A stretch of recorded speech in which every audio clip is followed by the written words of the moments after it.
What's up guys, hope you're having a good day. In this video we're going to be taking a deep dive into all of the main card fights taking place this weekend at UFC Macau. On this week's card we've got tons of debutants and tons of fighters that you guys are probably not that familiar with.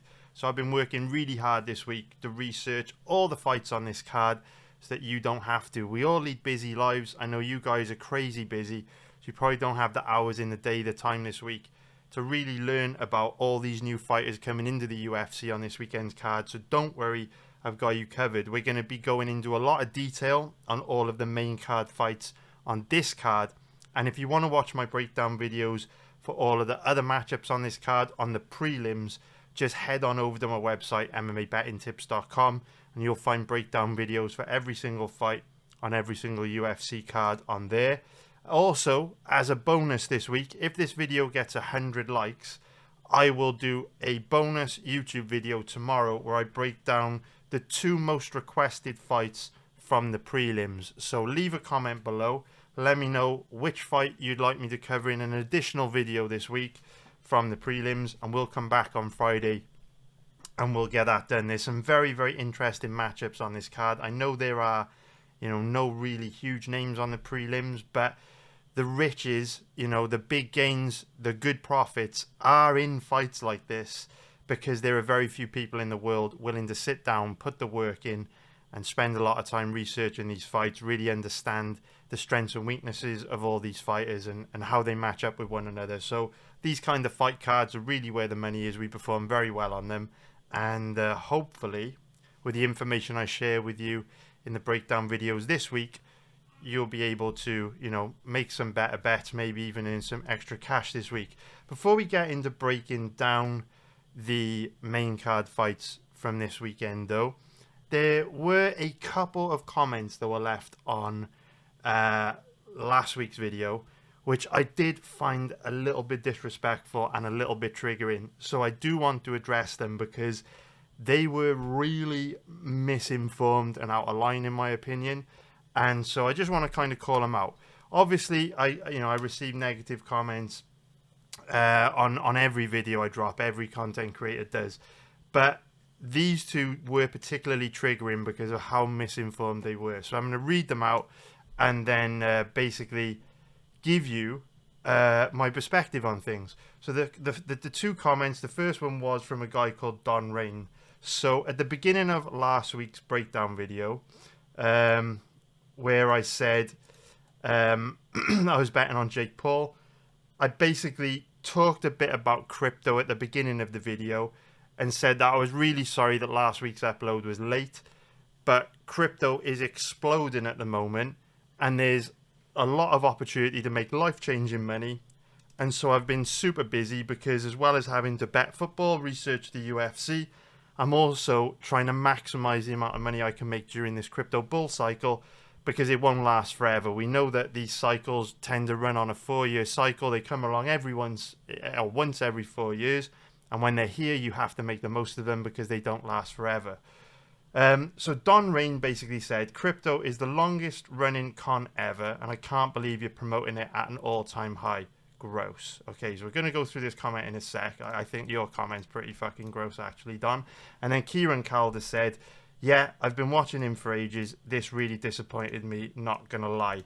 Don't know what planet Kieran is on, but yeah, that's fucking a really stupid comment as well. So let's go through this.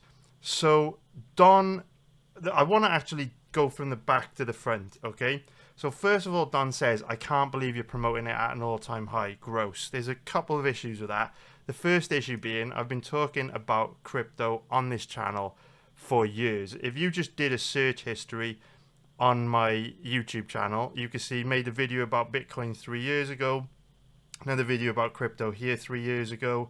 You can see here a year ago, we've got the PEP logo in the thumbnail of this video. At the beginning of that video, I talk a bit about crypto. And while I don't make like actual crypto videos on the channel because I don't get time as much as I would love to, if you have been watching my channel for years, you'll know I often talk about crypto, when things are happening that are worth talking about. at the beginning of videos or throughout the videos. And if you watch my live streams in particular, like my fight research live streams, we'll talk about crypto on pretty much every single live stream I do, whether crypto's at all-time high, all-time low, bull market, bear market, doesn't matter. If you go back, watch my live streams, and I would say probably in 60 to 70% of these live streams, at some point I end up talking about crypto, because people will ask me and we'll talk about it, because it's been something I've talked about for fucking years. So when you say, can't believe you're promoting it at all-time high, you either don't watch my videos or my live streams in their entirety, or you're new here, because I've been talking about crypto for fucking years. So I'm not promoting it at all-time high. I've always been promoting it since this channel existed, Don. And I think you're fucking gross for making an assumption that I suddenly just came out the blue and started talking at it when it was at all-time high, when I've been here for like 5 or 6 years talking about it. So I think you're gross, actually, for just chucking that throwaway comment, you know, in here, when new people that come to the channel might read that and they go, oh yeah, that is a bit gross if he's only just talking about it when it's at all-time high. I've been talking about this shit for years, dude. Like, literally, watch some live streams. I've even got a crypto fucking channel on Discord where we literally talk about crypto all fucking day. Like, it's a passion of mine. It's a passion of many people in the community. You go to our crypto Discord, we are literally talking about this, analyzing this shit, helping each other work together to make life-changing gains all fucking day, every day. We are in the trenches. We don't have our head buried in the sand like dum-dums like you to think that crypto is a con. We're not that stupid. We understand that crypto, Bitcoin specifically, right now is probably the most valuable asset on earth and the most important financial asset on earth. So the second part of my response to you is addressing why you saying crypto is the longest running con is the dumbest statement I think I've read on the internet this year. So crypto isn't a con, mate. And the reason why I will tell you it's not a con is because you've only got to bring up the news, the homepage of any major media outlet in the world to understand the world is fucked, my friend. So just today, Russia have launched the first ever intercontinental ballistic missile into a foreign territory. These have never been used in war. And the intercontinental ballistic missiles can obviously be used, you know, to send nukes, right? We can see Benjamin Netanyahu has been threatened with, you know, international war crime criminal court cases, right? You just scroll through, you know, the way the world's doing at the moment. Everyone's struggling financially, right? There are energy issues. There are issues with food supplies, global stability, wars in the Middle East, war in Russia, right? The world ain't heading in a good place, my friend. And if you invest in stocks, or you invest in gold, or you invest in real estate, what happens when all of a sudden the place you're living in the world isn't safe anymore? If you invest in real estate, can you take those real, you know, if you were a real estate investor in Ukraine, and when Russia invade and your country starts getting bombed and attacked, what are you going to do with your real estate? Can you just take that real estate, move those investments and your wealth to another country? What happens if you own a load of gold, physical gold? So you can just put all that gold into a suitcase and cross borders? Do you think customs from other countries are going to allow you to do that? And we've already seen the amount of control that governments can have over traditional finance. They can freeze your bank account and they can take your money. They can do whatever you want with your money if you store it in a bank account. They can seize money from your bank account. They can freeze money from your bank account. So let me tell you something, my friend. Crypto is the total opposite of the longest running con ever, because with crypto, you actually have control over your money.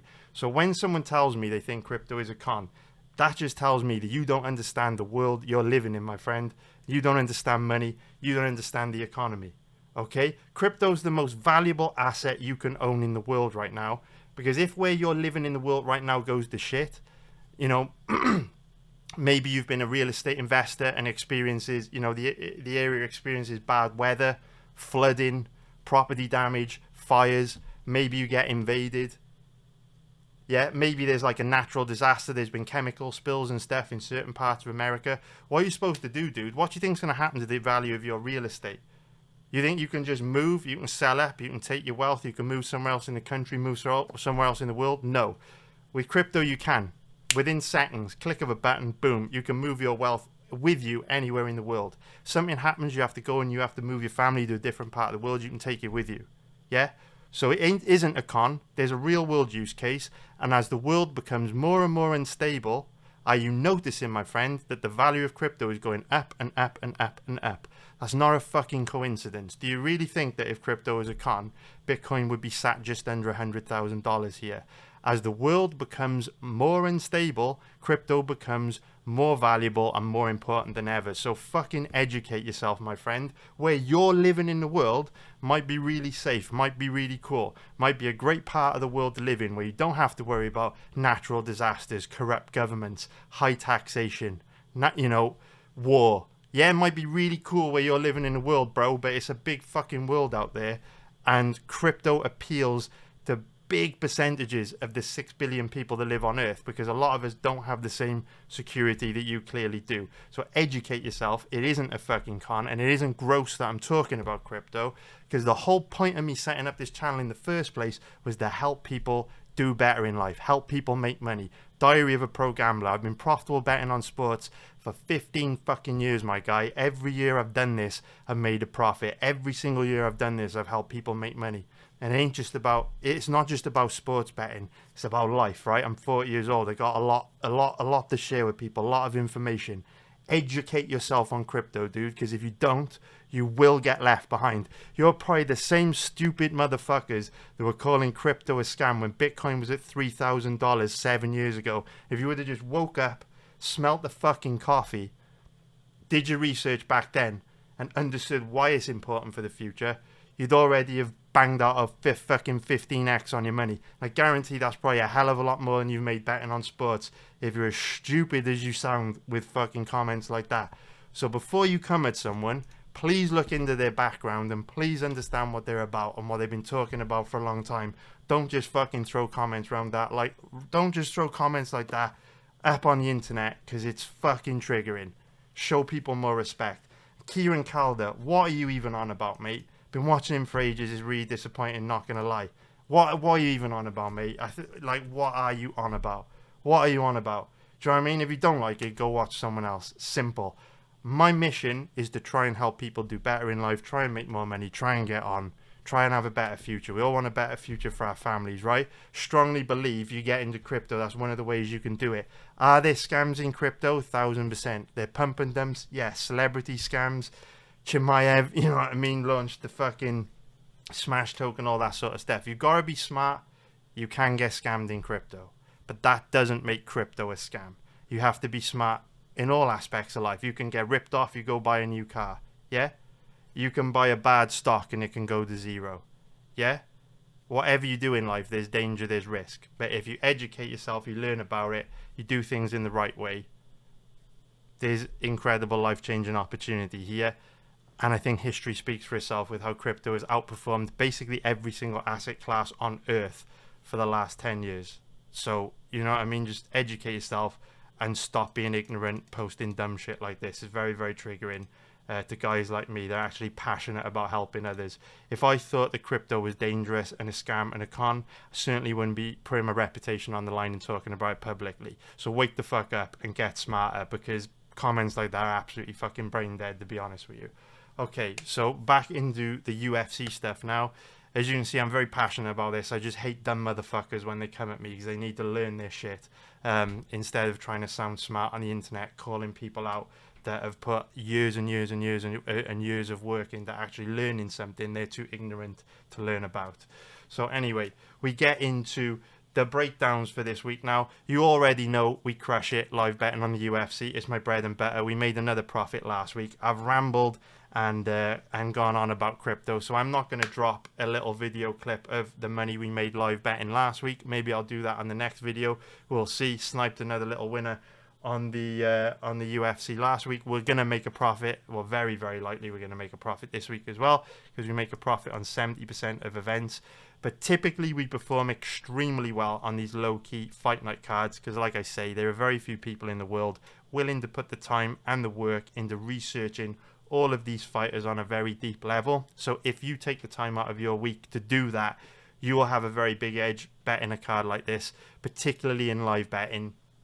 where the odds are moving very quickly and reacting to the action in the octagon. So if you take a bit of time out your week to learn the strengths and weakness of all these fighters, when the fights are unfolding live, you should be able to spot some great opportunities to make money betting in a market where most people that will be betting in the live betting market this weekend won't have a fucking clue what they're doing, because they won't actually be familiar with any of these fighters and they'll just be kind of winging it.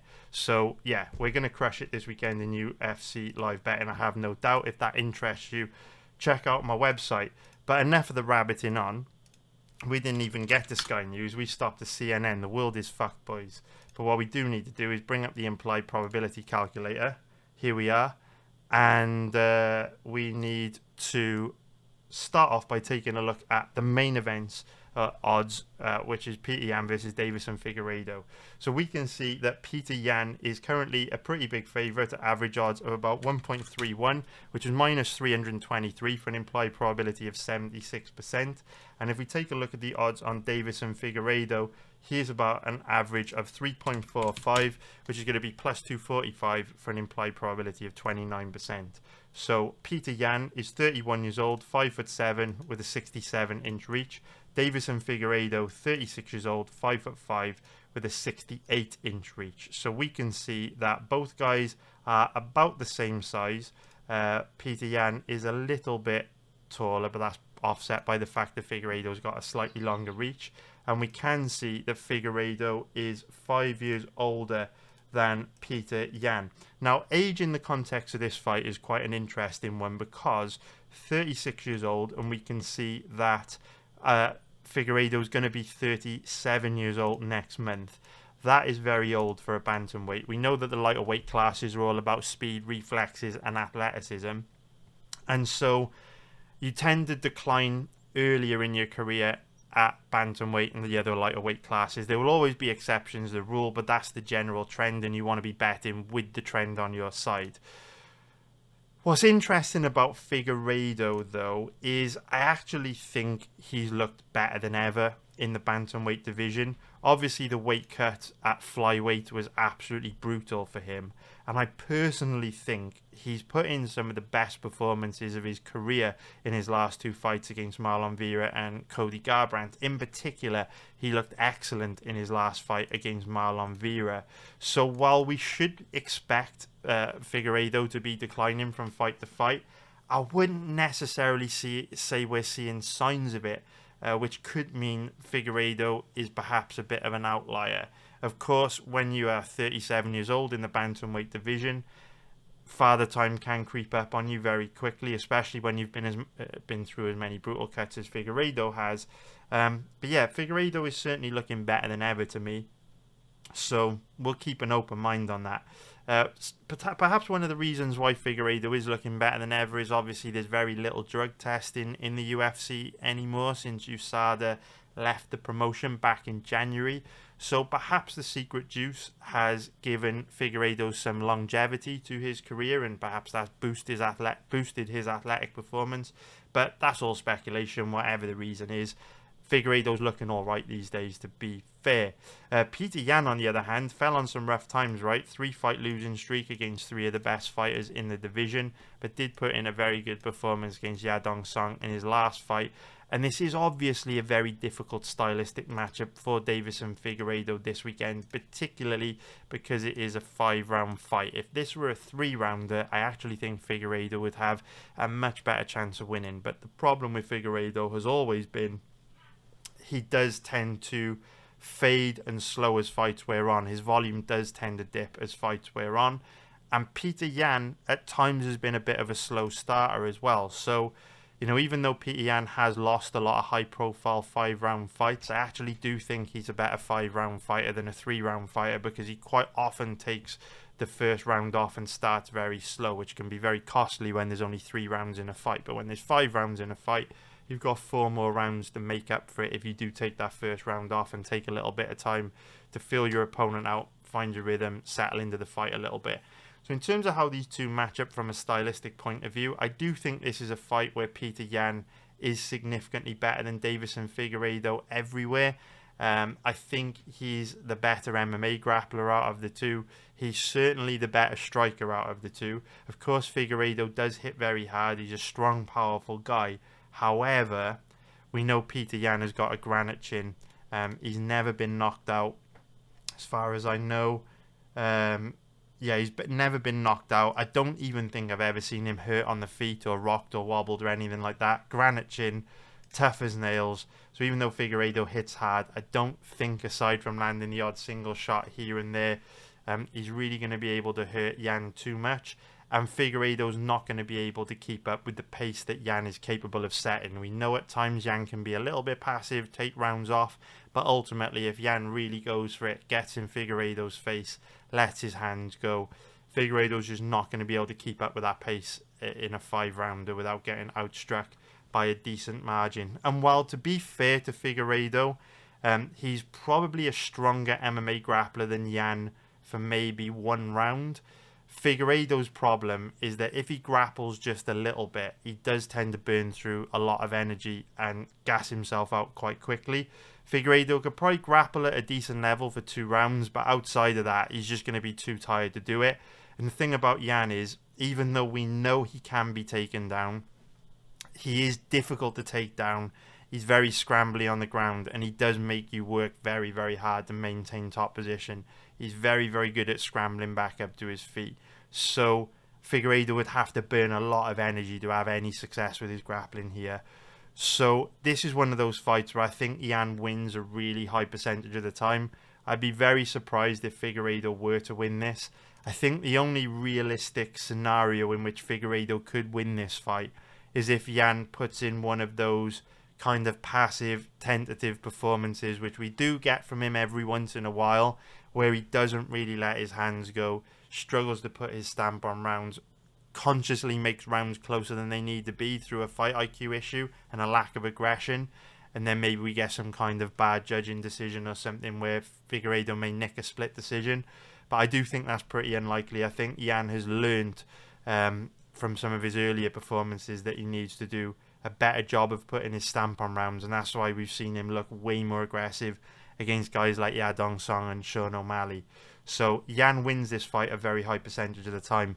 The problem with that is that his odds obviously reflect this, with him being a big favourite that commands an implied probability of obviously, you know, in that close to 80% odds range. So very little upside in betting Yan, but also very little upside in betting Figueiredo in a fight that he is second best everywhere. In terms of the over-under, pretty likely this fight goes deep.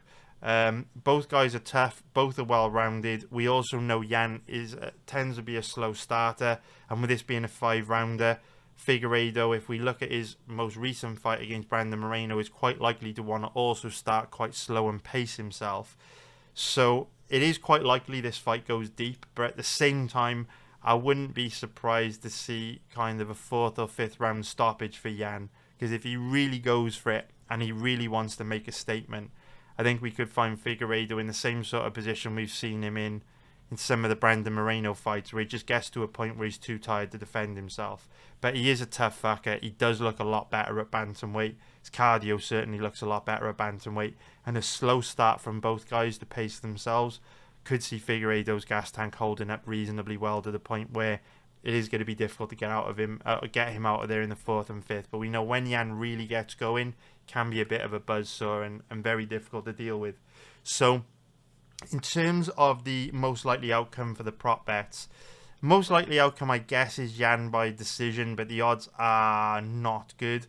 And the odds for Yan by knockout TKO are even worse. So yeah, that fight not the most interesting from a betting point of view, to be honest with you. And for that reason, it's a bit of a dead fight for betting, but I hope you found that useful. So now let's break down the next fight on this card, which is one of the most interesting fights on this card from a betting point of view. Is Xiaonan Yan versus Tabitha Ricci. I was a little bit disappointed this week to see that this were only a 3-round fight. Now, I know it's not a main event. I know it's not a title fight, obviously. But you know, every once in a while when you get a really interesting co-main event, the UFC will make it a 5-rounder just for the hell of it, like that, you know, they did it recently with Chimaev and Whittaker. I was really hoping that they would do it with Yan and Ricci, because this is a fight worthy of being a main event, and I would really like to see these two in a 5-rounder. It's just a little bit disappointing that it's 3 rounds, but I actually think that does give Tabitha Ritchie a better chance of winning this. So if we start off by taking a look at the odds, we can see that Yan is a reasonably big favourite at average odds of about 1.50, which is minus 200 for an implied probability of 67%. If we take a look at the odds on Ritchie, she's around an average of 2.60, which is going to be plus 160 for an implied probability of 38%. So Xiaonan Yan is 35 years old, 5'5", with a 63-inch reach. Ritchie is 29 years old, 5'1", with a 61-inch reach. So there are quite a few X factors to discuss here, which could have a pretty big influence on how this fight plays out. So the first one being the ages of the two. There's a 6-year age gap between the two, and Xiaonan Yan is quite old at 35. You know, the strawweight division is the lightest weight class in the UFC, and we've already said with the main event, the lighter weighter classes are all about speed, reflexes, and athleticism. So those are some of the first things to go as you start to get older. So at 35, Yan is unfortunately reaching that stage in her career where you would expect her to start to decline now. Having said that, we've seen in her fights that hasn't been the case, and she is actually improving.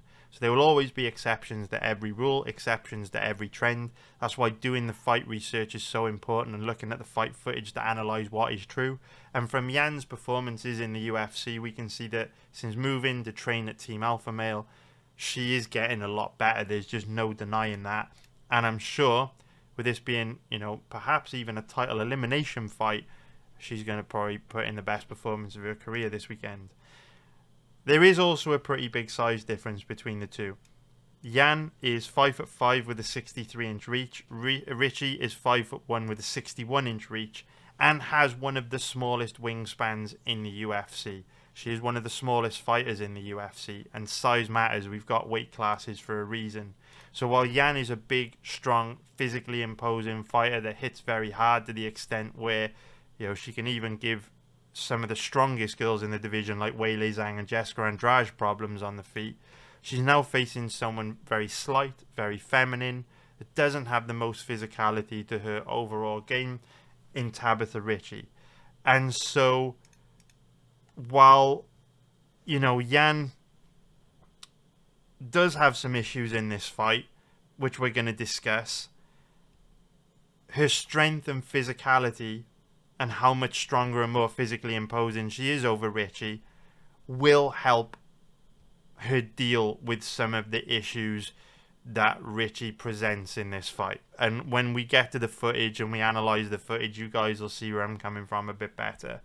The other X factor to consider, and a pretty big one, is that Yan is from China, and this fight is obviously taking place in Macau. Now, I don't know if Macau is actually in China. I think it might be an independent province. I'm not 100% sure on the exact geographical situation for Macau. But obviously, Macau is the Chinese Las Vegas, right? So the majority of people in the arena on Saturday are going to be supporting Chinese fighters. Home advantage is going to be very strong. Home advantage does tend to be very strong in this part of the world, and so we know it is going to be very difficult for foreigners to beat Chinese fighters on this card this weekend. We were talking about this on the event that took place in the United Arab Emirates last month, and now it's just the same shit with Chinese fighters. So Tabitha Ritchie isn't typically one of those fighters that is going to go out there and completely dominate a fighter like Xiaonan Yan. I do think Ritchie's more than capable of winning this fight, but I don't see her winning it dominantly and decisively. I think at best it's going to be close and competitive, and so it's very risky to bet Ritchie this weekend, because in a close and competitive fight, you know with the way MMA judges can be, you know with how hometown judging and bias can be, it is going to be difficult for Ritchie to win a decision in China this weekend or Macau against a Chinese fighter. So that's a pretty big X factor for us to take into consideration. I will, however, say, based on the footage that I'm about to show you, if these two were fighting on neutral territory, if these two were fighting in the Apex Center, I would probably bet Tabitha Ritchie to win this fight, because I do think she can give Xiaonan Yan utter hell with her grappling. And I just want to talk you through the timeline of what we're going to be looking at, so that you can kind of understand where I'm coming from. In fact, there's no better way to help you understand where I'm coming from than showing you the fight footage that led to me forming this opinion, because ultimately, if you just see what I see, the camera doesn't lie, the footage doesn't lie, and we should all kind of agree that the footage shows that it is what it is, and, you know, then you'll kind of see where I'm coming from, right? So what we're going to do is start off by very, very quickly showing you Zhao Ningyan's fight against Carla Esparza. We're only going to whiz through it quickly because it's not super relevant to this fight, believe it or not, because so much has changed with Zhao Ningyan and her career and her skill set since this fight took place. But I just want to show you this fight so you can kind of see why there may be great opportunity in Tabitha Ricci here. Okay, so let's set the scene.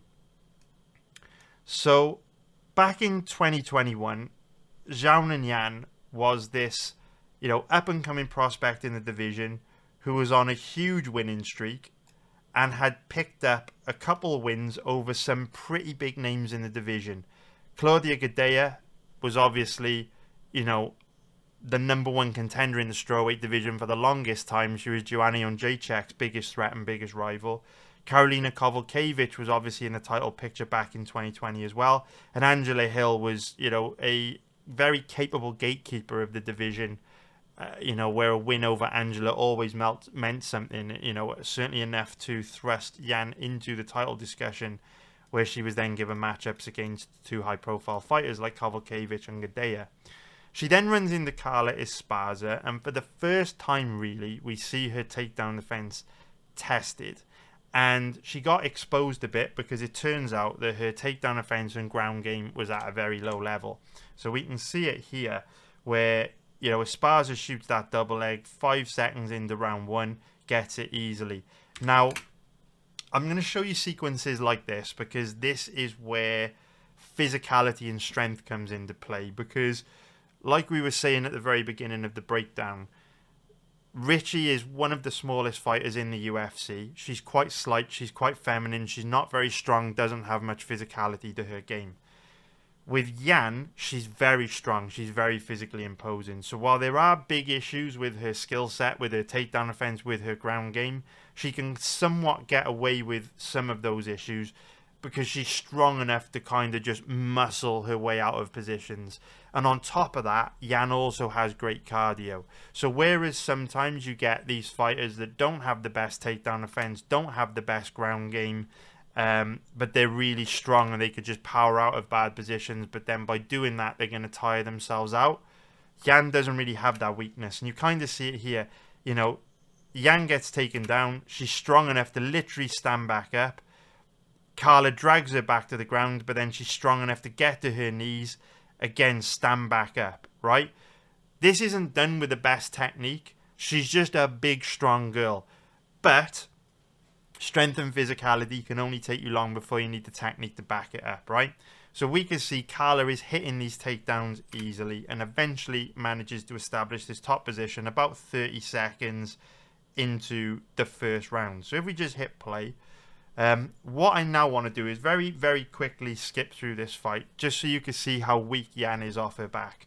So there's 4.5 minutes left to go in the round. If we hit play and we just skim through, you know, we can see that Yan's doing some things off her back, trying to create space for herself to get back up to her feet. But ultimately, Esparza, who is also one of the smallest girls in the division, is also only about 5'1". In actual fact, is also about Tabitha Ricci's size and also doesn't have a ton of physicality.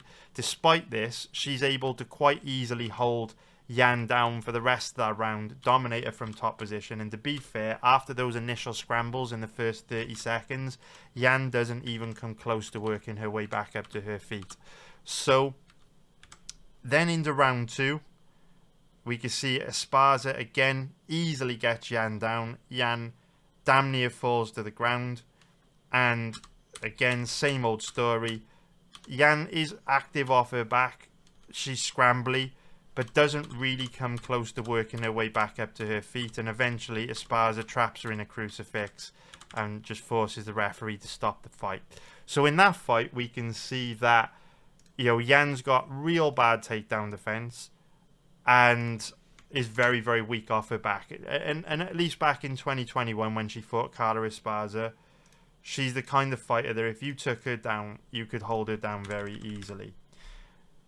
But Yan's smart, right? Yan is very, very smart. And on the back of that loss, she obviously realized that her takedown offense and grappling, ground game, were a huge deficiency in her overall skill set. And there's no way that she would be able to become UFC champion with such a huge glaring hole in her overall skill set that any of the top girls in the division would almost certainly use to exploit in order to beat her when she got into that title picture. And so Yan moved to America, started training at Team Alpha Male, which was a brilliant decision because we know Team Alpha Male have a long history of producing fighters who are virtually impossible to take down and hold down. Now, of course, towards the end of a fighter's career, they always start to decline. But if you look at guys like Cody Garbrandt, TJ Dillashaw, Chris Holdsworth, Uriah Faber, Chad Mendes, Danny Castillo, if you look at these, you know, Team Alpha Male alumni, when they were at their best, when they were in their prime, these guys were virtually impossible to take down. And if you did get them down, they were pretty much impossible to hold down. They were able to immediately pop back up to their feet like a spring. And so when these young fighters that have issues with their takedown offense and ground game, like a Yadong Song or like a Zhao Ninyan, go and train at Team Alpha Male, it's amazing because, you know, they're absolutely going to the team, going to the camp, going to the trainer, the lead trainer in Uriah Faber, who can absolutely help them develop that elite level takedown defense. And we've seen so much improvement in Yadong Song. You know, when Yadong Song first came to the UFC, he had no takedown defense, no ground game at all. But his takedown defense and ground game has improved so much. It's not completely bulletproof there, but he's definitely heading in the right direction. So when we then have, you know, Zhao Ninyan go and train at Team Alpha Male, we know she's very likely to improve those weaknesses that we saw from her against Carla Esparza.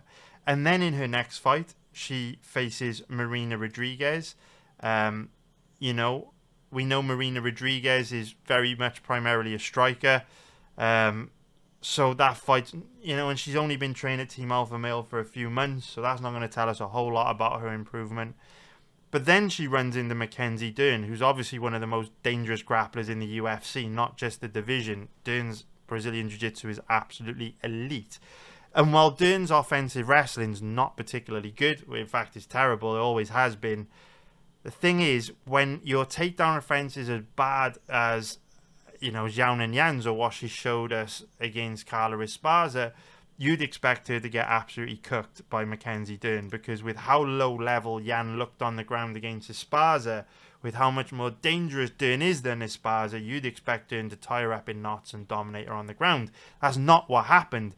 Yan showed tremendous improvement to her takedown offense and ground game, was able to survive some real bad positions on the ground against Dern, far worse than any of the positions that Esparza put her in, and was able to inflict significant damage and eventually get a finish. And so Mackenzie Dern's or her fight against Mackenzie Dern showed incredible improvement in Zhao Ninyan's takedown defense and ground game. And so at this point we're thinking, wow, you know, this girl's making rapid improvements, and you know, she should now be able to hold her own against wrestlers.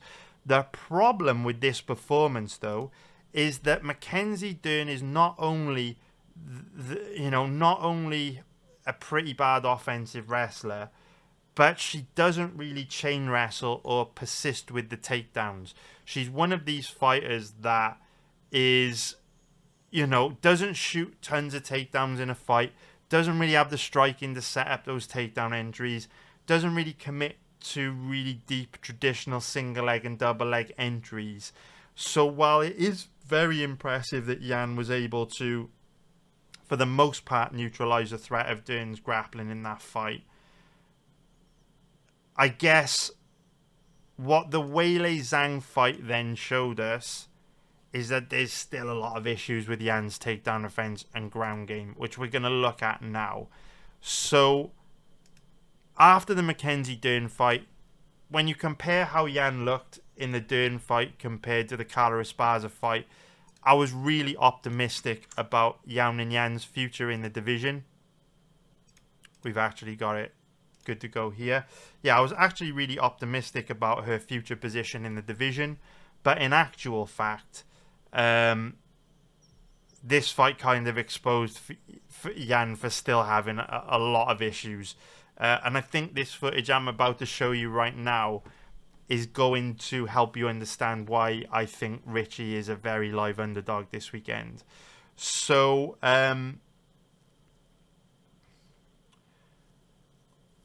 what I would say about this fight is it was about 6 months ago. So while you would have expected Yan to have improved a bit in the last 6 months, I don't think you're going to see massive improvement from her because 6 months isn't that long. So anyway, we hit play here and we're just going to scrub through the grappling positions, right?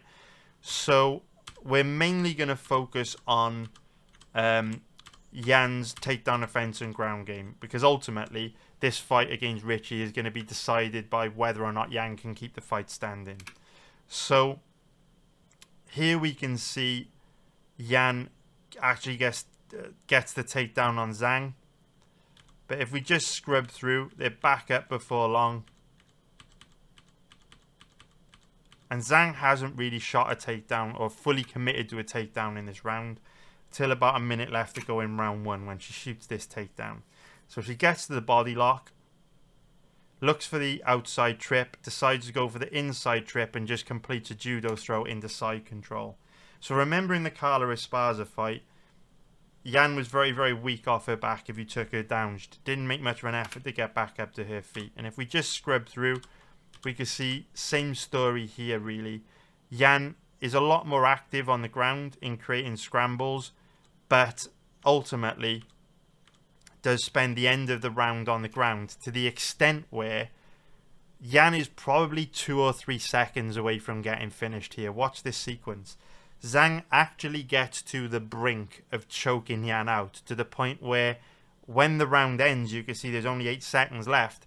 Yan is still woozy here. Watch this. Watch this. Watch this. This is crazy. So the rear naked choke is in. The fight's over. But Yan's kind of out there. She's kind of out. See how she's struggling to get back up to her feet? So while she wasn't like properly out, you can see how disorientated she was there. She's probably 2 or 3 seconds away from being finished to the point where this guy in Zhang's corner is like, yo, what the fuck?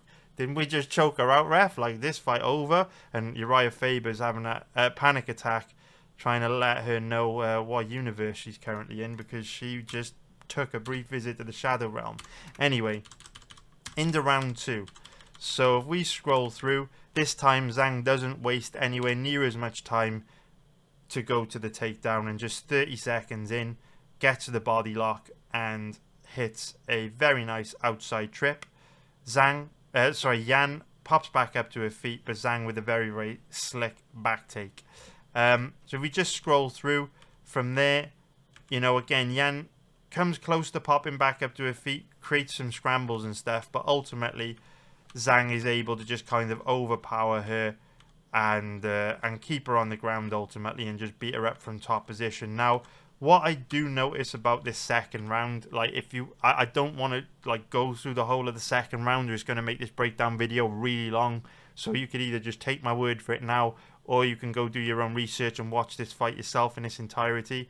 But what did impress me about Yan in this round is while she wasn't able to get back up to her feet, Zhang did a good job of sticking to her like glue, while Yan did a much better job of than in the Esparza fight, to the extent that she hits this reversal here. But what Yan did a much better job of was scrambling like crazy off her back. In the Esparza fight, when she was on her back, she very much accepted being on the bottom, but against Zhang, she was way more scrambly. didn't really manage to come close to getting back up to her feet, but she tried fucking hard. And what's notable about that to me is that while Zhang might not be as skilled of an offensive wrestler as Carla Esparza, she is a hell of a lot stronger, a hell of a lot more physically imposing, and no doubt has a much heavier top game than Esparza. So this fight does show big improvement in Yan, to the extent that, you know, Yan's gone from not being able to really scramble very much at all off the bottom against a physically weak opponent in Carla Esparza to creating tons of scrambles off her back against Zhang, who is one of the strongest and most physically imposing girls in the division. So anyway, if we just scrub through that, all good, into round 4. So if we go into round 4 now, here we go. So takedown attempt here from Zhang. Nice deep double leg. Yan tries to go for the back, overly aggressive on the back take, and Zhang punishes her by obtaining top positions. If we just scrub through, you could just see Yan again, more scrambly than the Carla Esparza fight, but Zhang sticks to her like glue, smashes her from this back control position, and again keeps control of Yan for a good 3 minutes there, a very, very big percentage of the round.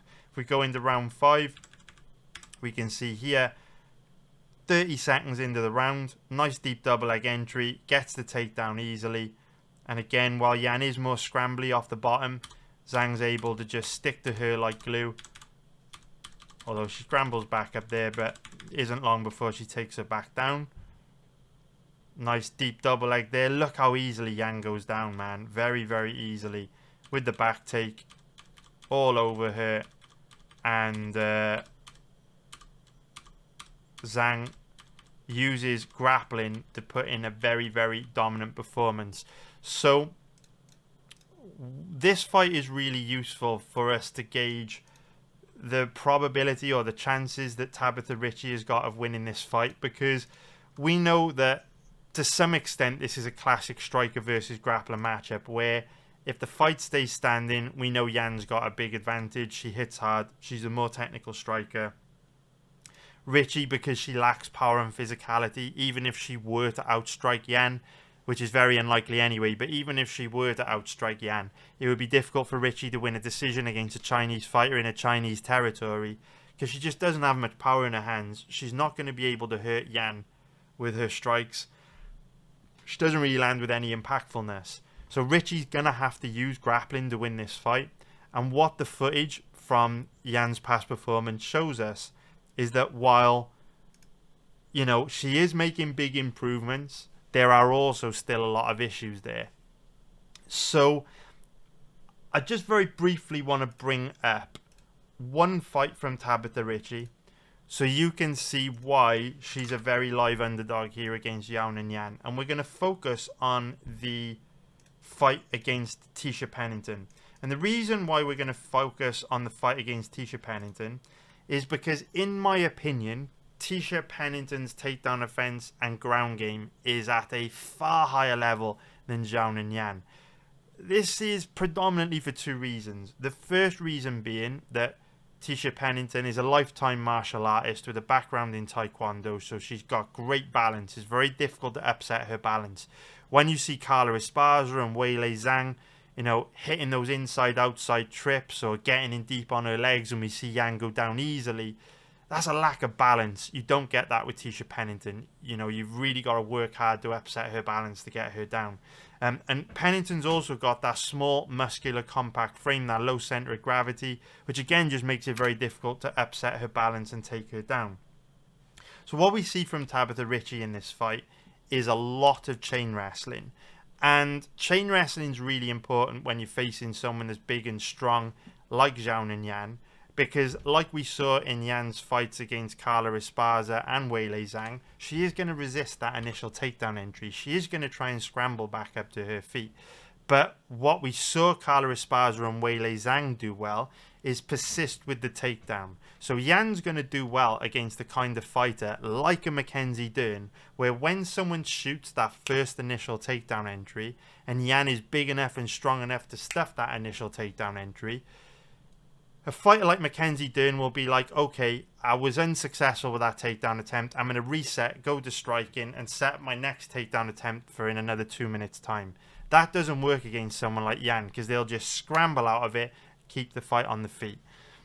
Fighters like Zhao and Yan typically struggle against fighters like Tabitha Ricci, Carla Esparza, Weili Zhang, who are going to chain wrestle and persist with the takedown. So that if you do stuff that initial entry, or if you do quickly pop back up to your feet when you get taken down, they're going to get right back on top of you, wet blanket you, smother you in pressure, and try and drag you back down to the ground. Ricci typically persists quite hard with the takedown attempts. She hasn't in the first round against Pennington, but you can see as this fight progresses, real nice judo throw there. As this fight progresses, she does get a lot more persistent with her wrestling. And again, I don't want this breakdown to be super duper duper long, so we're just gonna whiz through this as quickly as possible so you can see the kind of point I'm trying to make. So, okay, so here we go. So she shoots the double leg here, and remember, Pennington's takedown offense is far better than Yao and Yan's. So here we go. So she shoots that takedown entry, starts looking for the inside trip, but Pennington does a real good job of using the cage and the overhook in this fight to keep her legs underneath her, stay upright, keep that balance. So here we can see, you know, Ricci working very hard for the takedown, and Pennington just stuffing everything that she's trying to do. Now again, I don't want to make this breakdown super long, so I'm not going to play this whole round and talk you through every little thing that Ricci is doing. But Ricci gets in on several real deep takedown entries here, which are almost certainly deep enough to take someone like Zhao and Yan down, who has much worse takedown offense than Pennington. And when Ricci doesn't get any of them because Pennington's takedown offense is fantastic, Ricci isn't discouraged. She keeps going, she keeps pushing, she keeps chain wrestling. And that's exactly the style of fighter that will cause Yan a problem. Same shit for a decent chunk of the third round. You know, Ricci just persistent with it, getting in deep on the legs, the double legs, the body locks, the inside trips, the outside trips. Eventually she abandons it and just gets into a firefight, but she fucking tried. So, with all that being said, how do we decode and analyze the footage that I've just shown you of these two girls, right?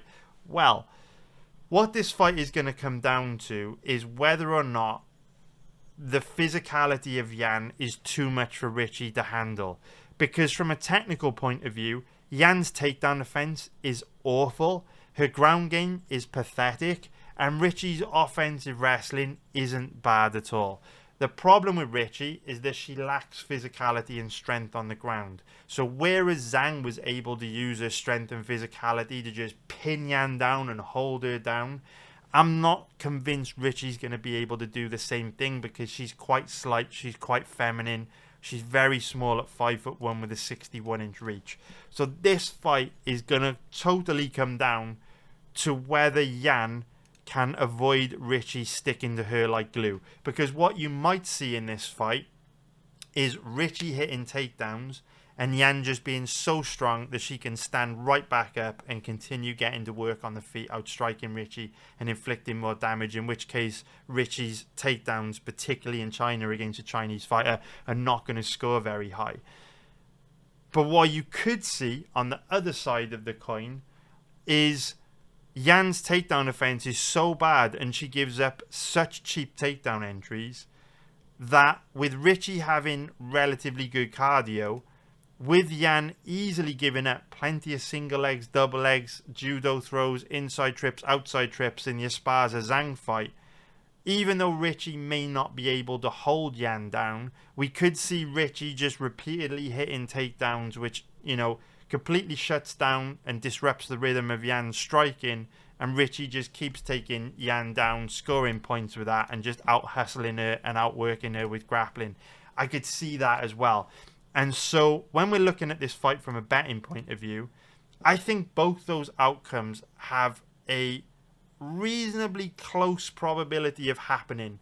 I don't think the scenario where Yan's physicality causes Ricci problems is like has a significantly higher probability of playing out as opposed to Richie just kind of spamming the takedowns and overwhelming Yan with persistent chain wrestling and grappling. I think both kind of have a similar chance of playing out, and so that's why I do think the stronger side of this fight to be on this weekend from a risk to reward ratio point of view is going to be Richie. Because if you have both girls with a reasonably similar chance of causing the other a problem with the weaknesses they have, you want to be on the underdog, because the underdog gives you a better risk to reward ratio. If there's a lot of risk with betting either of these fighters this weekend, you want to be betting the fighter that gives you a better return on your money. If you bet $100 on Yan, you're only getting about $50 back. If you bet $100 on Richie, you're getting about $150, $160 back in profit. In a fight where it's risky to bet either girl, that's a much better return than $50 profit on Yan, right? So you got to be logical when you bet fights like this. It ain't going to be easy for Richie to win a decision against a Chinese fighter in China.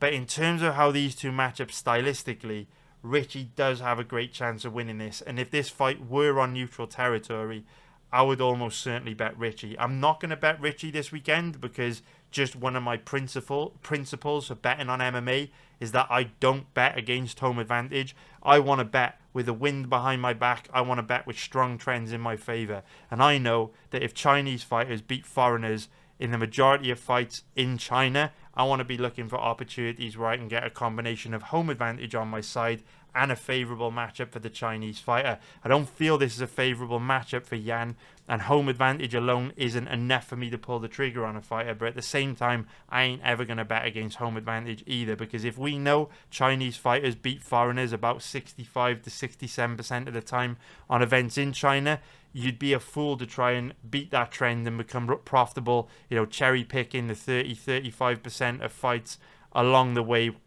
where that trend doesn't have a strong influence on the outcome of the matchup. So yeah, that's how I see this fight from a betting point of view. In terms of the over-under, very, very likely this fight goes to a decision in my opinion, simply because both girls are reasonably tough, reasonably well-rounded.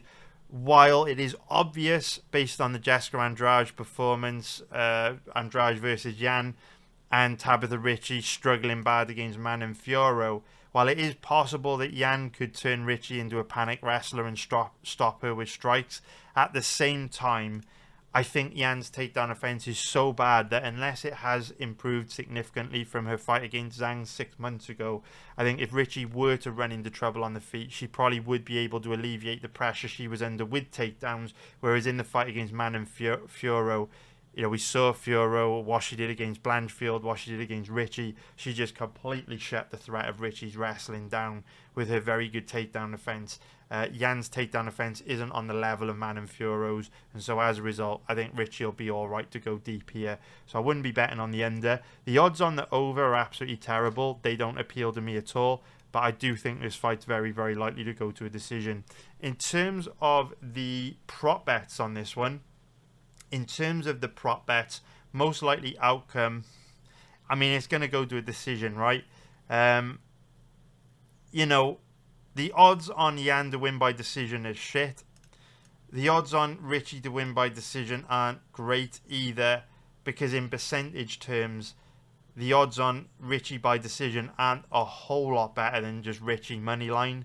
So instead of getting greedy and trying to bet on highly specific outcomes, if you do really want to bet this fight just to make watching it more interesting from a betting point of view, or from an entertainment point of view, I should say, I would just take Richie moneyline dog or pass. But it ain't going to be easy for her to win a decision in China against a Chinese fighter. This is the kind of matchup where Richie's not only fighting Zhao and Yan this weekend, she's also fighting the referee, the judges, the commission, and everyone else in that arena that's probably going to want her to lose. So good luck to Richie this weekend.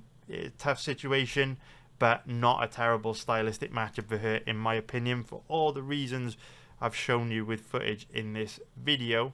So I hope you found that breakdown useful. Now let's move on to the next one. So now let's break down the next fight on this card, which is going to be Muslim Salikov versus Keenan Song. So if we start off by taking a look at the odds on this one, we can see that Salikov is the favourite at average odds of about 1.54, which is minus 185 for an implied probability of 65%. we take a look at the odds on Song. He's around an average of 2.50, which is going to be plus 150 for an implied probability of 40%. So Song is 34 years old, 6 foot tall, with a 71.5-inch reach. Salakov's 40 years old, 5 foot 11, with a 70-inch reach. And we do have a few X factors to dig into here. The first one being the age difference. So Song is 6 years younger than Salakov, which is obviously not a massive age difference. However, it is pretty significant, the stages of their careers that both these guys are in. Because with Salakov being 40 years old now, 25 pro fights, we know he's on a steep decline from fight to fight, and we're actually seeing it. He's not as aggressive as he used to be. He doesn't hit as hard as he used to. He slows down a lot more in fights than he used to. He's a bit more gun shy, and I think the biggest thing we've seen in Salakov is that he's just not durable anymore. He does tend to get rocked, wobbled, and dropped in a lot of his fights, which was very different from his early fights in the UFC, where he was tough as nails, had a granite chin. So with Song being 6 years younger, we know that younger fighters win around 65% of the time when there's a 6-year age gap in a fight. But that includes, you know, age gaps from all different ages, right? That could be a 30-year-old fighting a 24-year-old, a 36-year-old fighting a 30-year-old, etc., etc. I think age stats are really powerful when you've got a younger guy in their prime facing a guy who's absolutely at the stage in his career where not only should he be declining, like we know Davison Figueiredo should be declining, but he's not really showing any signs of it yet. Salakov's different because he absolutely is. So the fact that Song, has the age trend on his side is quite a big factor in this fight. On top of that, we can see that, both guys are about the same size. But another big X factor to take into consideration in this matchup is Kenan Song's Chinese. He's fighting a Russian, so he's going to have home advantage on his side this weekend. It will be difficult for Salakov to win a decision against a Chinese fighter in a Chinese territory like Macau. And that's pretty notable because Salakov's not that aggressive anymore. He doesn't throw a particularly high volume of strikes. So I don't think this is going to be one of those fights where Salakov, really puts it on Song and wins rounds dominantly and decisively. Like, he might outstrike Song, but I don't think it'll be clear cut. I think this fight, is quite likely to be really competitive, in which case it's going to be difficult for Salakov to get his hand raised because, like I say, home advantage are going to be pretty huge this weekend. In terms of how these two match up from a stylistic point of view, though, obviously both of them are primarily strikers. Neither of them ever really tries to take their opponent down. The only time that you'll see either of these shoot a takedown is if they get tired or they get hurt really bad. I would expect this to be a stand-up fight. If in a stand-up fight, this is one of those matchups where I don't really see either guy as having an advantage. I think they're pretty well matched. So straight away, Song is undoubtedly the stronger side to be on here because he's got strong trends in his favour, right? He's younger, he's got home advantage on his side. And when I look at how these two match up stylistically, when you look at Salakov's odds, they command an implied probability of around 65%. When you research a fight like this, if a fighter's odds command an implied probability of in that 65% ballpark, you would want to be seeing some pretty clear advantages for the guy who's the big favourite. That just isn't the case here. Salakov's probably the more technical striker, but doesn't really throw with much volume anymore. And, he can't take a shot like he used to, and Kenan Song hits hard. I think, both these guys are pretty well matched. Salakov's a bit more technical, throws a more diverse range of strikes with his boxing and his kicks, whereas Song is much more of just a boxer. Salakov's probably a bit better defensively as well, but then he's not as durable as Song. He's not as aggressive as Song. Probably doesn't throw with the same volume as Song. So, very well matched. This is one of those fights where whether you bet on this fight or not is really going to depend on your own risk tolerance, your own betting style, your own betting strategy, and, how you personally approach betting, right? So right now, I'm doing extremely well. In November, I've won two of my biggest bets of the year. One on Jake Paul last week. I obviously put out a YouTube video for that. And I also had a huge bet on Donald Trump. Football betting's gone great this month, and we're back to making a profit pretty much every week live betting on the UFC. So my account balances are very, very healthy at the moment. I'm in a good place. I'm doing good. Betting's going fantastically well. I'm very, very happy with it. So my approach to betting, my philosophy is that it's very, very difficult to make a profit betting on sports. So I want to make things as easy for myself as possible, and I want to play the game on easy mode, right?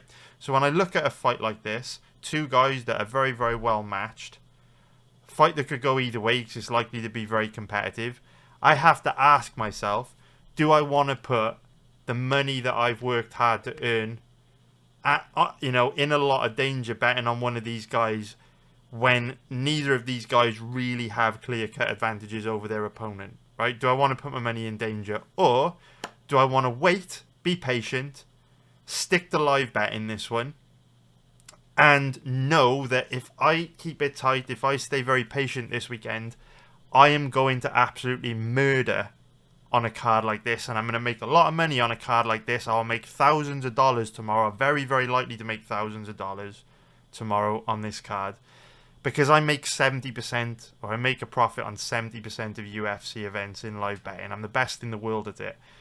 And cards like this are where we absolutely crush. Cards like this are, where we thrive, because very few people in the world are going to put the adequate amount of time that it would take into researching a card like this, where you learn about all these unknown fighters that no one's familiar with.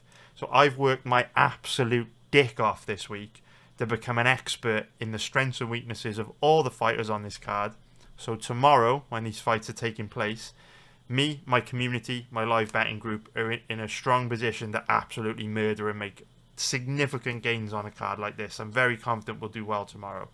Also, tomorrow we've got hundreds of football matches to bet from all over the world. The international break is over, and the football schedule tomorrow is absolutely stacked from very early in the morning before the UFC even starts to very, very late at night.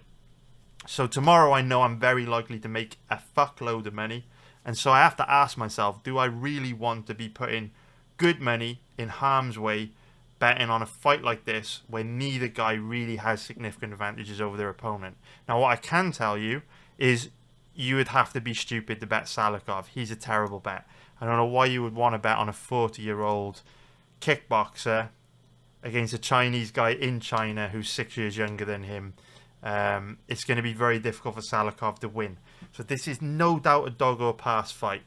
Definitely a dog or pass fight. If you want to bet this fight, you have to take Keenan Song. But if you do, you're basically betting a fight which I can't describe clear and obvious path to victory for Song.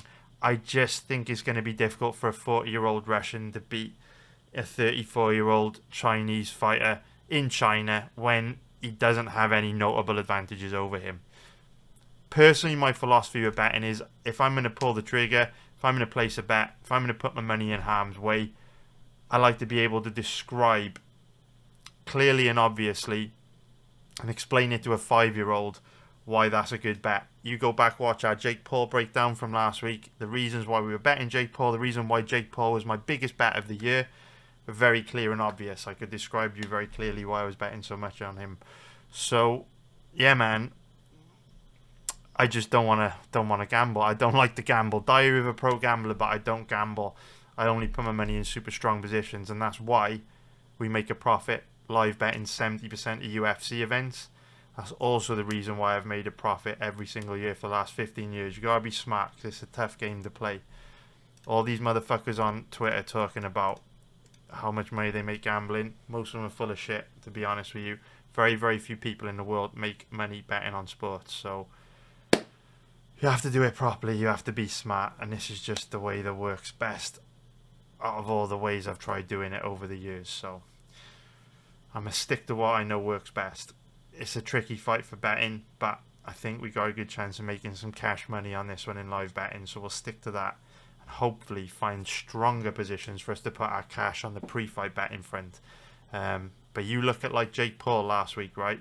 One of our biggest bets, well, it was personally my biggest bet of the year, one of our biggest bets of the year collectively as a community. You have to look for those gifts. They don't come around very often, but every once in a while, if you're patient, you'll get an opportunity to place a bet where you can overwhelmingly stack the odds in your favour. That's really what we're looking for. We're not looking to gamble. We try and avoid gambling as much as possible.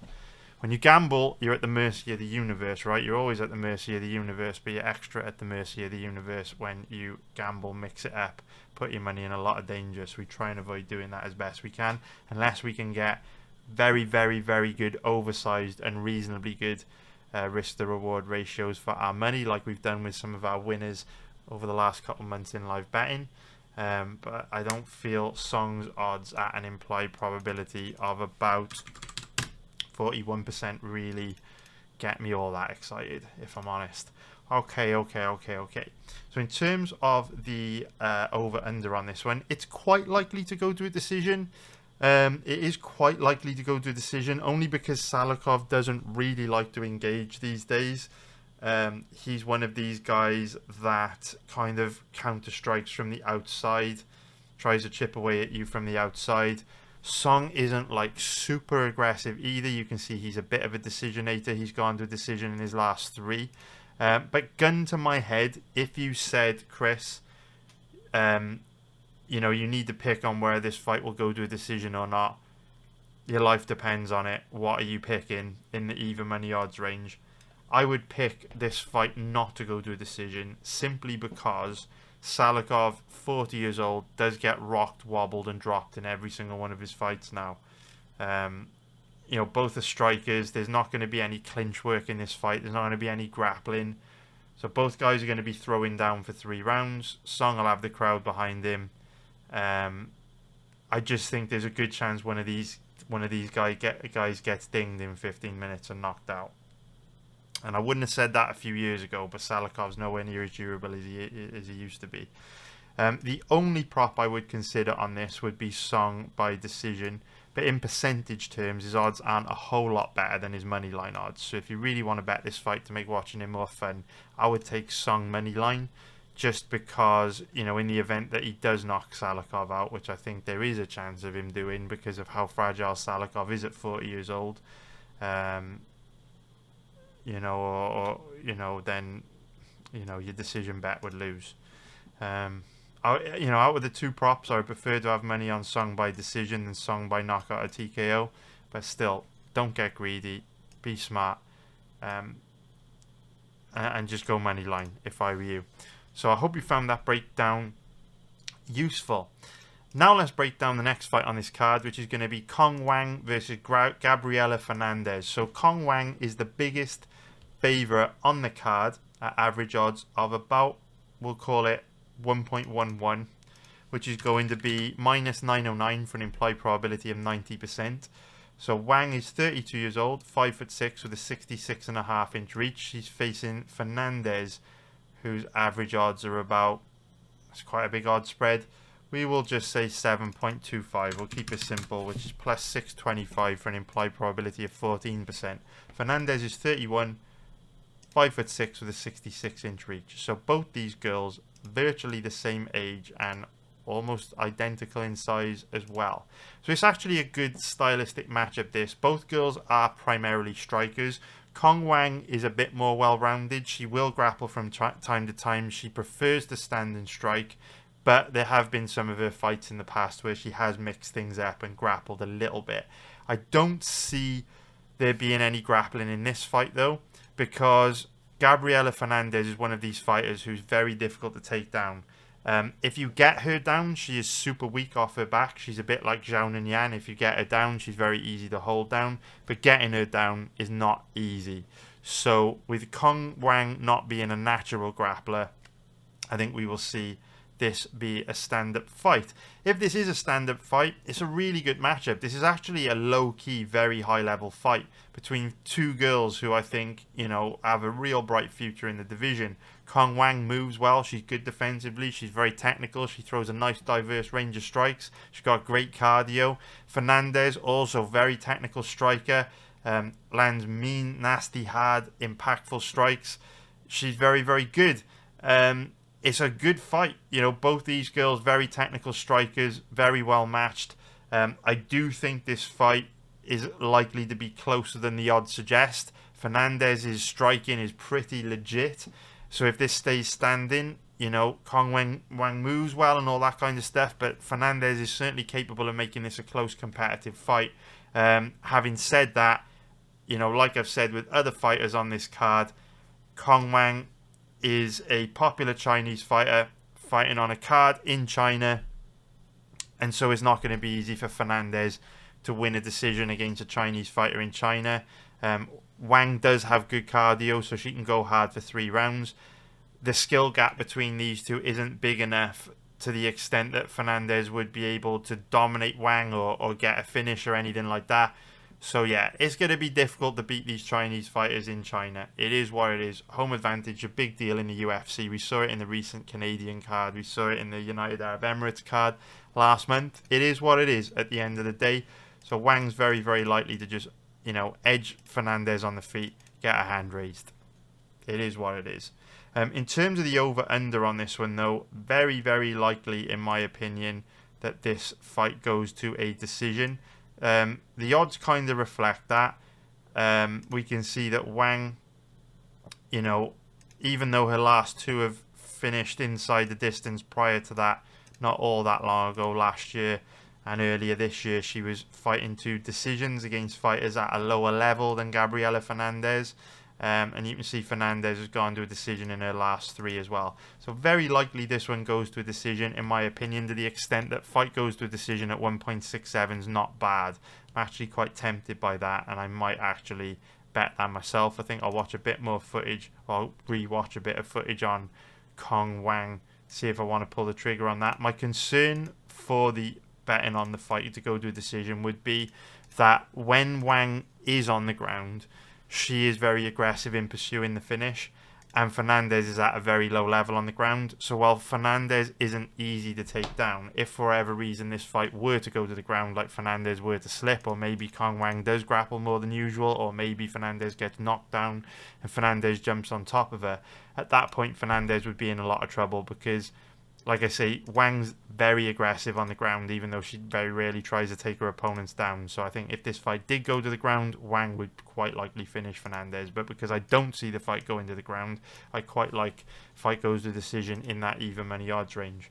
In terms of prop bets, most likely outcomes, the only one I would go for would be Wang by decision, but the odds are dreadful. So not a lot you can do with that one, but all the same, I hope you found that breakdown useful. Now let's break down the next fight on this card, which is going to be Volkan Oezdemir versus Carlos Ulberg. So if we start off by taking a look at the odds on this one, we can see that Ulberg is the favourite at average odds of about 1.41, which is going to be minus 244 for an implied probability of 71%. If we take a look at the odds on his opponent Oezdemir, he's around an average of 2.90, which is going to be plus 190 for an implied probability of 34%. So Oezdemir is 35 years old, 6'2" with a 75-inch reach, and Ulberg is 34 years old, 6'4" with a 77-inch reach. So we can see that both guys are about the same age. Nothing too notable there. So this is another one of those fights where I do think the odds are a bit wide. I do definitely think the odds are a bit wide, but at the same time I do agree that Ulberg should be favoured. But I do think Oezdemir's got a better chance of winning this than the odds suggest. So again, similar to the Wang, Gabriela Fernandez and Keenan Song versus Muslim Salikov fights, I don't see there being any grappling in this one. Neither of these guys ever tried to take their opponents down, and like I say, when they do, it tends to be when they're tired or hurt or in a lot of trouble on the feet. Out of the two, Ulberg seems pretty difficult to take down and hold down. Oezdemir, based on the Nikita Krylov fight, not so much. But if either of these were to grapple, I think it would be far more likely that it would be Oezdemir trying to take Ulberg down rather than the other way round. So I don't see this fight going to the ground. This should be a stand-up fight.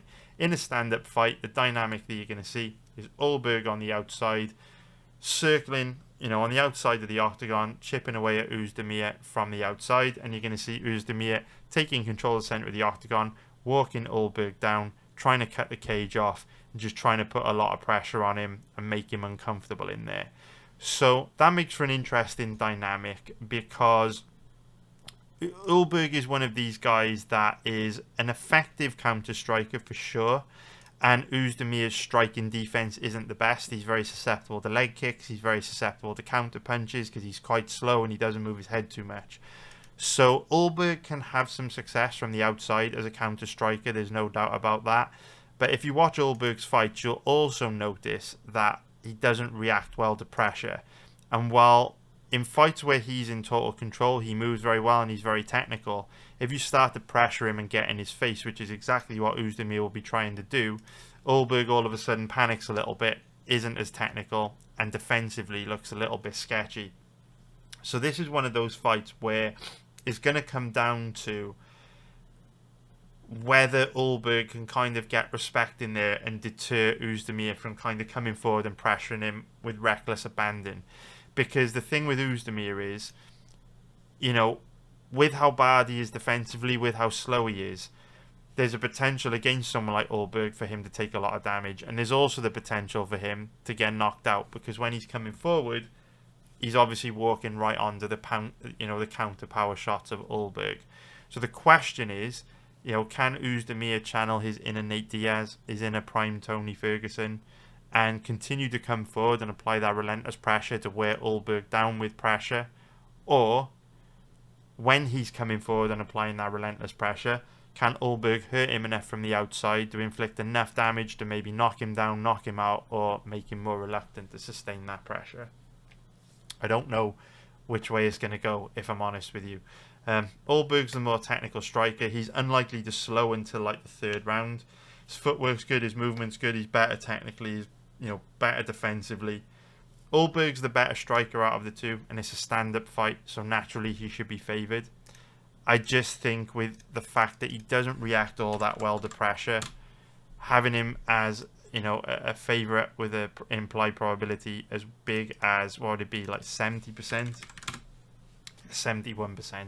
That's pretty aggressive in my opinion. So this is a fight that could be a lot more competitive than the odds suggest. But it could also be one of those fights where Uzdemir can't get his pressure game going because of the damage he takes from being the slower, clunky, worse defensively guy, and he just gets starched from the outside. So this is one of those fights, if you do want to bet it to make watching the fight more interesting, I would take Uzdemir, just because his odds are going to give you the better risk to reward ratio. It's not that exciting betting $100 to make $41 profit in a fight that could go either way, could be pretty competitive. Ulberg should definitely be favoured, but his odds should probably be closer to this odds range in my opinion. So, in terms of risk to reward ratio, $100 on Uzdemir is going to give you $200 profit back as opposed to 41. You're much better off putting your money in that spot than on the big favourite in Ulberg, in my opinion, but I won't be betting this fight. In terms of the over-under, it's pretty likely the over 1.5 rounds hits, in my opinion. If we look at Uzdemir's record, yes, his last two have ended pretty quick, but before that, he was a bit of a decisionator, fighting to a decision pretty frequently against quite a diverse range of opponents as well. Very high-level strikers like Magomed Ankalaev, very low-level grapplers like Paul Craig. When we look at Ulberg's record, he's only been to a decision one time in the UFC, but I think Ulberg will be one of these guys that as he faces a step up in competition, he'll be more likely to go to a decision more often. But unfortunately, if you do take any overs on this fight, this is also one of those matchups which could end in 12 seconds. Like Ulberg could catch Uzdemir with a big shot from the outside, knock him out, and no one can predict whether or not that'll happen or not. I just think it is more likely this fight goes deep. So in terms of most likely outcomes for the prop bets, the only prop I would consider would be Ulberg by decision, but the odds aren't great. So yeah, they're not great, to be honest with you. They're not great. You're not getting a particularly good deal on those. So I hope you found that breakdown useful. Now let's break down the next fight on this card, which is going to be Ozzy Diaz versus Minyang Zhang. So if we start off by taking a look at the odds on this one, we can see that Zhang is a pretty big favourite at average odds of about 1.31, which is going to be minus 323 for an implied probability of 76%. If we take a look at the odds on Ozzy Diaz, he's around an average of 3.45, which is going to be plus 245 for an implied probability of 29%. So it's kind of difficult to form a strong opinion on this fight just because there's very little good quality footage available on these two guys. If we take a look at Ozzy Diaz's record, he's 9-2. If we take a look at his record, all of his fights have ended pretty quickly. He's had a few fights which have gone into round 2, but they've tended to end pretty early in round 2, and they don't tell us a whole lot about some of his strengths and weaknesses. So yeah, this is one of those fights where Ozzy is a little bit of an unknown. Not a huge unknown, but a little bit of an unknown. I don't know as much about this guy as I would have liked. If we take a look at Zhang, similar sort of story. He has a lot of fights. He has 23 pro fights. But if we take a look at his record, like this guy's record is outrageous. Even though he's had 23 pro fights, the vast majority of his fights have ended in round 1. He's only been to a decision one time. That was all the way back in 2017. So that fight doesn't tell us a lot because so much could have changed in the last 7 years. And the vast majority of his fights in the last 7 years have ended very quickly. Only a couple of them have gone past round 1. And the ones that did, didn't tell us a whole lot about him that we didn't learn in the fights that only lasted a few minutes. So even though Zhang's got a lot more fights than Diaz, similarly, there's not a whole lot we know. There's a lot we don't know about both guys. Like, we don't know a lot about the grappling of both guys. To be honest with you, I don't think that's going to really matter here, just because, they're both primarily strikers. Neither of them tries to take their opponents down that often. If you look at Zhang's record, it's for the most part all knockouts. Yes, you've got your odd submission here and there. Finished by ground and pound, but for the most part, this guy likes to stand and bang. If you look at Ozzy Diaz's record, again, similar sort of story. You got your odd submission here and there, but for the most part, it's all KOs, ground and pound strikes, all that kind of thing. Both these guys certainly like to stand and bang. The biggest question mark we've got over these two, which we don't have the answer to, is that we don't really know what their cardio is like, which is a bit of an issue. Not only do we not have the footage of them going 3 hard rounds to be able to gauge what their cardio is like, but neither of them are that experienced to going deep in fights because all their fights end so quickly. So both these guys lack experience going deep, so they probably both lack experience pacing themselves as well. So that's a big unanswered question that we have, with betting this one. What I would say as well,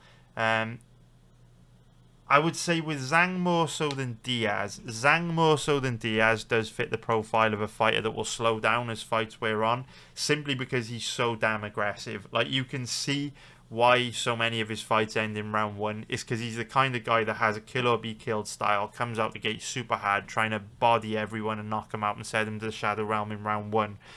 He's just that kind of guy. So typically guys like that fade and slow down as fights wear on, especially if they've not found themselves in too many situations where their cardio has cost them, simply because so many of their fights end early. Usually guys like this will, run into someone who drags them into deep water when they're exhausted and can't defend themselves and puts a beating on them, and then they maybe make that adjustment to, pace themselves a bit better in the future.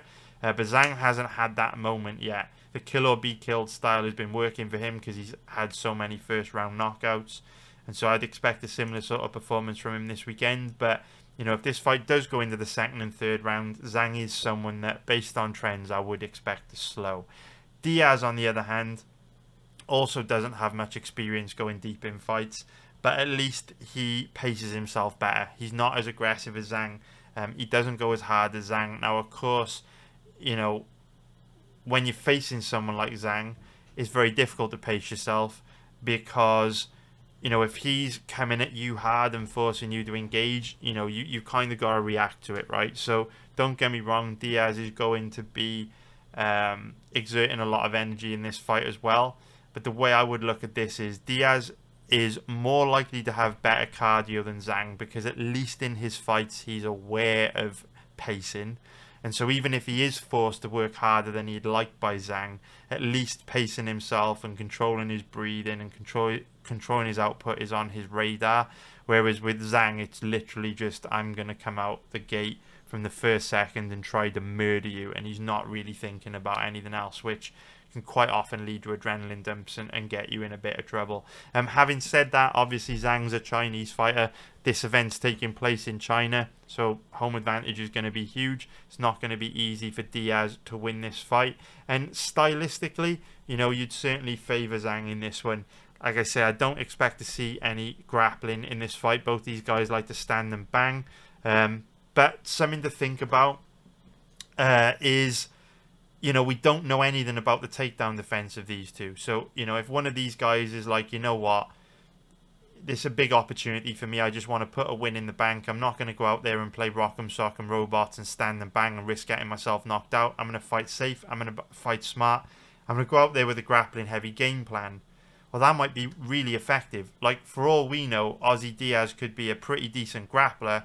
Zhang's takedown and ground game could be absolute trash. And this could be the easiest fight of Ozzy Diaz's career, right? It could be one of the most one-sided dominant fights on the card in favour of Diaz if he comes in with a grappling heavy game plan and kind of exposes the fact that Zhang doesn't have a ground game. Because we haven't seen any of Zhang's takedown offense and ground game, we don't know how feasible it is that Diaz could do that, especially because we haven't seen any of Diaz's grappling. You get the point I'm trying to make.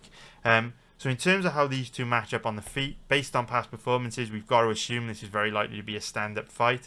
There's no doubt that Zhang is the faster, more technical, more explosive, more powerful, more dynamic striker. He's very aggressive. He's bad defensively, primarily through his recklessness. He likes to just stand in front of his opponents and swing for the fences, so he does get dinged a lot, but he is a tough fucker with a good chin.